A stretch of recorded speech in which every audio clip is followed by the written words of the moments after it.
Panginoong Hesukristo.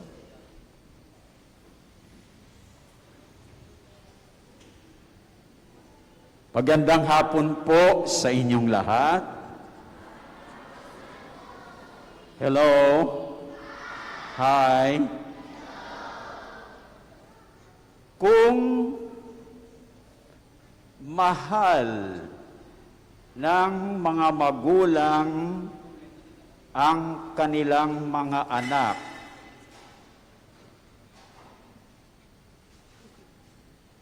mayroon pa tayong sound effect yan. Ano ba'y sinabi ko? Kung mahal ng mga magulang ang kanilang mga anak, automatic ba na susundin ng mga anak ang mga utos ng mga magulang? Talaga? Mahal ninyo ang mga magulang ninyo? O, lagi ba niyong sinusunod ang kanilang mga utos? Aba, sana nagsasabi kayo ng totoo. So, sana ganun din. Dahil sabi niyo, mahal kayo ng magulang ninyo, sinusunod ninyo ang kanilang mga utos, lagi pa niyong sinusunod. Sana ganun din sa Diyos. Amen? Tayo ay mahal ng Diyos. Automatic din ba na sinusunod natin ang kanyang mga utos? Abay, wala na sanang kasalanan. Mayroon pa bang kasalanan ngayon? Wala na. Dahil kung sinusunod niyo ang utos ng Diyos, ay wala nang kasalanan. Dahil ang ginagawa natin ay mabuti. Pero yan ba'y totoo? Wala na bang kasalanan sa mundo? Mayroon. Kaya ang paalaala sa atin bilang isa sa mga aral na nais iparating sa atin ngayong ika-31 linggo sa karaniwang panahon ay ito.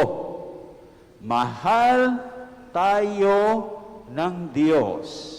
Kaya, sundin natin ang kanyang mga utos, lalong-lalo na ang kanyang dalawang pinakamahalagang utos. So, una, mahal tayo ng Diyos. Amen ba yan? Anong pruweba nyo? Saang pagbasa po natin ito matutunghayan? Sa alin? Sa ikalawang pagbasa mula sa sulat sa mga Hebreo.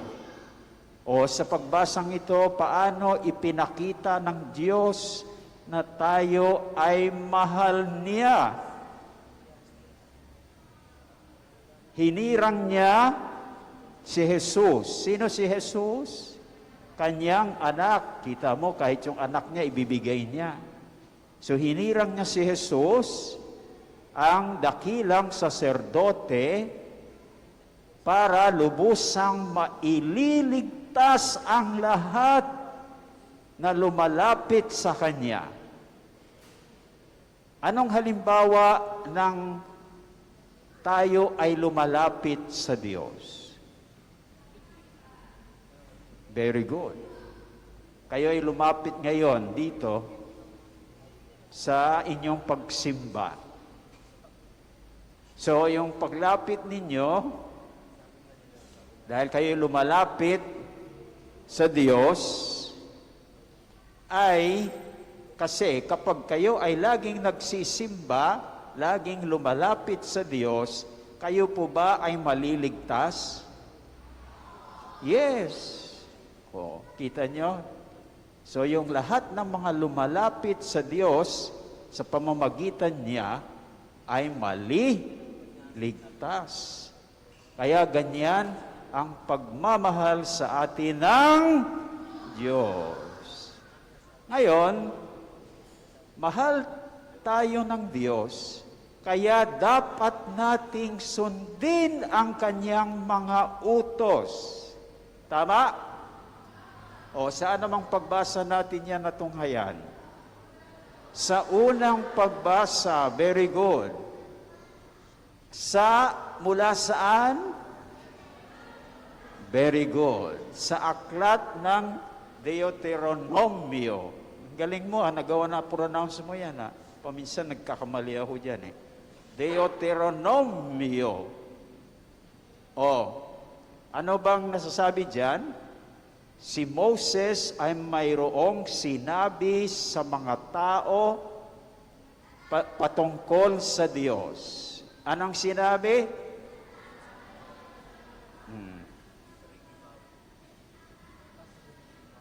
Very good. So, sundin ang lahat ng kanyang mga utos at tuntunin habang kayo ay nabubuhay. Dahil habang tayo ay nabubuhay, tayo ay mahal ng Diyos. Amen?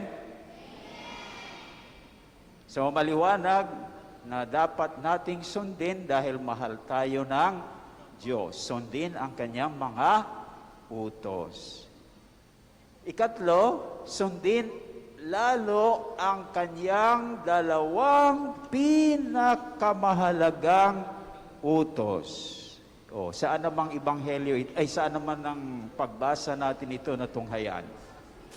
Sa mabuting balita o sa ebanghelyo, ayon kanino? Very good. Ayon kay San Marco. Ngayon, ano yung dalawang pinakamahalagang utos? Ano yung una? Ibigin mo ang Diyos, Panginoon mong Diyos, ng buong puso, buong kaluluwa, buong pag-iisip, at buong lakas. Ano naman yung ikalawa? Ibigin ang iyong kapwa gaya ng iyong sarili. Very good. Ibig sabihin, ituring mo ang iyong kapwa na iyong sarili. Kaya kung mahal mo yung sarili mo, dahil itinuturing mo yung kapwa mong sarili mo, dapat ibigin mo rin ang iyong kapwa. Amen? So, pupunta na tayo dun sa unang pinakamahalagang utos. Ibigin ang Diyos. O paano natin, ngayon ba, ipinakikita natin yan sa Diyos na iniibig natin siya? Ano ba tayo? Nandito tayo ngayon, di ba? Yung ating pagsisimba ba ay nagpapakita na iniibig natin ang Diyos? Very good. Pero hindi hanggang doon lang. Ibigin ang Diyos ng buong puso. Anong ibig sabihin yan? Na sa misang ito, kung mahal natin ng Diyos, iniibig natin ng Diyos, ang Diyos lang ang dapat laman ng ating puso. O, tingnan ninyo. Tingnan yung puso ninyo. Ang Diyos lang ba ang laman yan? O, sila lang kayo wala no? So, walang dapat karibal ang Diyos. Sa misang ito, siya lang dapat nasa inyong puso. O kung ganon, opo, ibig sabihin, iniibig ninyo ang Diyos ng buong puso.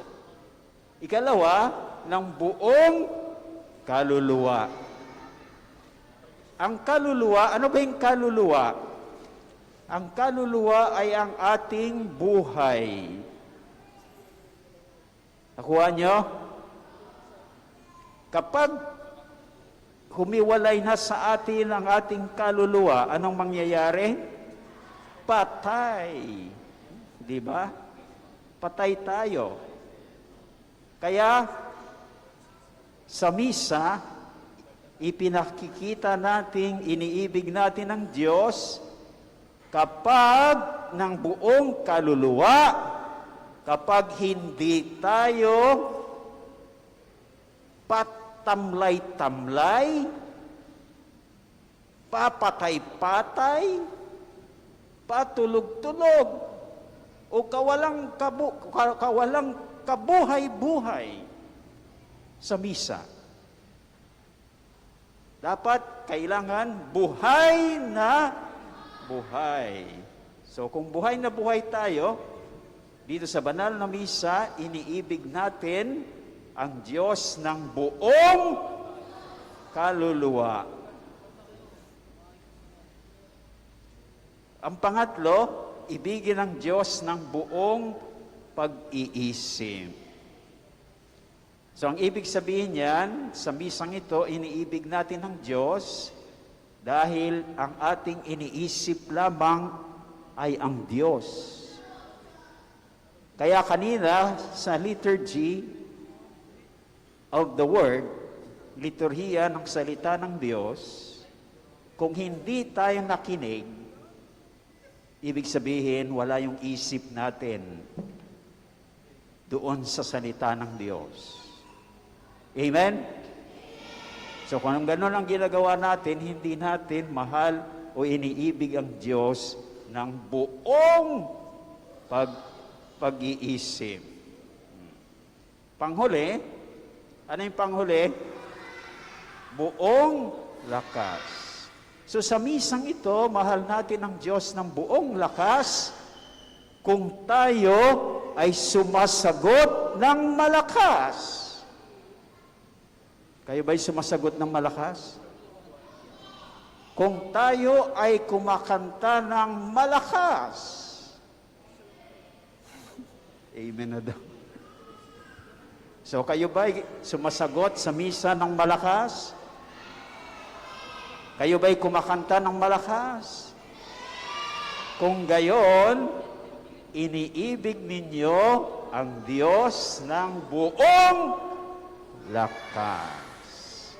Kaya tandaan natin mga kapatid, tayo ay mahal ng Diyos, kaya dapat natin sundin ang Kanyang mga utos, lalong-lalo na ang Kanyang